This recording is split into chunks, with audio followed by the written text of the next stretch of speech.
اگر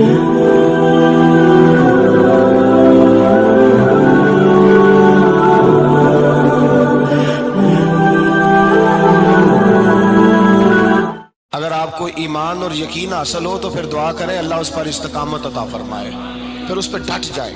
نبی پاک صلی اللہ علیہ وسلم نے فرمایا میں اس بات کا خوف نہیں کرتا کہ میری امت کمزور ہو جائے گی، اس بات کا ڈر نہیں کہ پیسے ختم ہو جائیں گے، نہ یہ خوف ہے کہ بھوکی مرے گی۔ حضور کس بات کا خوف ہے؟ تو نبی پاک نے فرمایا خوف یہ ہے کہ ان کا یقین کمزور ہو جائے گا۔ یاد رکھیں اگر اعتبار نہ ہو تو گھر نہیں چلتا، تو اگر اللہ رسول پر یقین کامل نہ ہو تو پھر بندہ مسجد نہیں آ سکتا، پھر اس کا دین نہیں چلتا، پھر اس کے لیے مشکل ہے نماز، پھر اس کے لیے مشکل ہے راہ خدا میں خرچ کرنا۔ میرے نبی پاک نے فرمایا یوں نہ کہا کر کہ یا اللہ چاہے تو دے چاہے تو نہ دے، جب مالک سے مانگ تو کہا کر یا اللہ تجھی سے مانگنا ہے، میں لے کے اٹھوں گا، تو مجھے دے گا۔ فرمایا جتنا تیرا یقین کامل ہوگا اتنا ہی اللہ تجھے جھولی بھر کے عطا فرمائے گا۔ کمزور سا مسلمان، لڑکھڑاتا سا مسلمان دیکھتا ہوں کرتا ہوں، اور یہ بھی نہ دیکھا کریں بھائی ایمان یقین کو استقامت کے درجے پہ لیں، یہ نہ دیکھا کریں کہ وہ کیسے دے گا، وہ کسی وسیلے کا محتاج نہیں ہے، وسیلے کو پسند کرتا ہے، پر وسیلے کا محتاج وہ بغیر وسیلے کے بھی دے دیتا ہے۔ ہر آدمی ماں باپ کے ذریعے پیدا ہوتا ہے، اگر پیدا کرنا چاہے تو جناب عیسیٰ کو بغیر باپ کے پیدا کر دیتا ہے، اگر پیدا کرنا چاہے تو حضرت آدم کو بغیر ماں اور باپ کے پیدا کر دیتا ہے۔ جب یقین رکھیں، یقین قرآن مجید پڑھیے، حضرت موسیٰ علیہ السلام فرعون کے دربار میں کھڑے ہیں، چاروں جانب دشمن ہی دشمن ہے، جادوگر آ گئے، انہوں نے سانپ چھوڑے، حضرت موسیٰ کے ہاتھ میں ڈنڈا تھا، حضرت موسیٰ کہتے ہیں یا اللہ کیا کروں؟ تو اللہ تعالیٰ نے فرمایا اپنا عصا پھینک دو۔ کہنا چاہیے تھا نا کہ یا اللہ ایک ہی تو شے ہے، اتنے سانپ ہے، بچانے کے لیے ڈنڈا ہے وہ پھینک دوں؟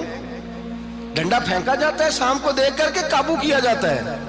یہ میرا اور آپ کا ذوق ہے نا، لیکن انبیاء کرام کا انداز ملاحظہ کیجئے میرے عزیزو۔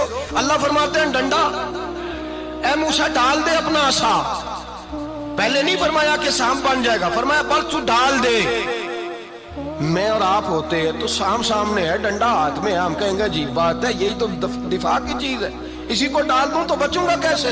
کہا ڈال دو، تو حضرت موسیٰ نے ڈال دیا، کہا میرے رب کا حکم ہے تو میرے لیے بہتر ہی ہوگا۔ اللہ فرماتے ہیں جب موسیٰ نے ڈالا تو میں نے اس ڈنڈے کو، اس عصا کو اژدہا بنا دیا۔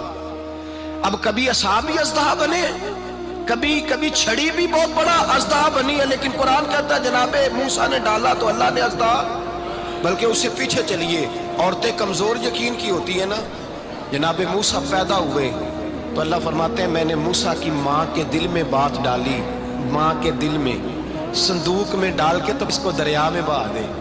اور بھائی صندوق میں کہہ سکتے ہیں نا آکسیجن کیسے جائے گی، اور دریا میں بچے بچنے کے لیے ڈالے جاتے ہیں کہ ڈوبنے کے لیے ڈالے جاتے ہیں؟ ماں کے دل میں یقین کمزور نہیں تھا ماں کا۔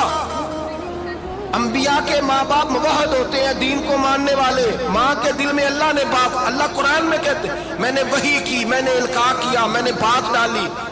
حضرت موسیٰ کی ماں کہتی ہے میں نے ڈال کے نا سمندر میں بیٹا، میں نے سمندر میں بیٹا ڈال کے صندوق میں بند کر کے رب کے حوالے کیا۔ آپ فرماتے ہیں میرے مالک کا بھروسہ کیا تو پھر میرے مالک کا کام دیکھو، کمال دیکھو، میں نے دریا میں ڈالا، اللہ نے فرعون کے گھر میں میرے بیٹے کی پرورش کرا دی۔ یہ یقین کہ حضرت موسیٰ کے پاس قوم آئی، قرآن پڑھیے، کہا جناب پانی چاہیے، وَإِذِ اسْتَسْقَىٰ مُوسَىٰ لِقَوْمِهِ، موسیٰ نے اپنی قوم کے لیے پانی مانگا، ہم نے کہا فَانْفَجَرَتْ مِنْهُ اثْنَتَا عَشَرَةَ عَيْنًا، اپنا ڈنڈا پتھر پہ مارو۔ عقل والا آدمی ہوتا تو اڑ جاتا، کہتا یا اللہ پتھروں سے بھی کبھی پانی نکلا ہے؟ اضرب بعصاک الحجر، مارو پتھر پہ ڈنڈا۔ اللہ کے نبی نے منٹ نہیں لگایا، ٹھا کر کے ڈنڈا لگایا، فَانْفَجَرَتْ مِنْهُ اثْنَتَا عَشَرَةَ عَيْنًا۔ اللہ فرماتے ہیں جناب موسیٰ نے ایک عصا مارا، میں نے 12 چشمے جاری کر دیے۔ تو لے تو اللہ کرتا ہے، اللہ کہتا ہے پڑھ نماز روزی دوں گا، کہتا ہے سوچتا ہوں۔ اللہ فرماتا ہے آجا مسجد میں تیرا ہو جاؤں گا، کہتا ہے دیکھتا ہوں۔ رب فرماتا ہے تو میرے محبوب کی غلامی کر، میں تجھے محبوب بنا لوں گا۔ تو کہتا ہے تھوڑا بڑا ہو کے داڑھی رکھنی ہے، ابھی سیانا ہو کے، میں ذرا سرٹیفکیٹ لے لوں اسرائیل سے کہ کتنے سالوں کے بعد آئے گی، پھر شروع کروں گا۔ پروگرام بنا رہا ہے، ابھی تو ارادے میں ہے۔ اللہ کے پیغمبر کا ڈنڈا، اور اس سے زیادہ آگے بات ہو گئی، پیچھے فوج لگی ہوئی ہے فرعون کی، مجمع ہے، ہزاروں لاکھوں کا لشکر لے کے، تلواریں نیزے، فرعون پیچھے، آگے دریا آ گیا۔ حضرت موسیٰ علیہ السلام کھڑے ہیں، اب کدھر جائیں؟ اللہ پاک نے فرمایا مارو ڈنڈا۔ کہاں؟ پانی پہ۔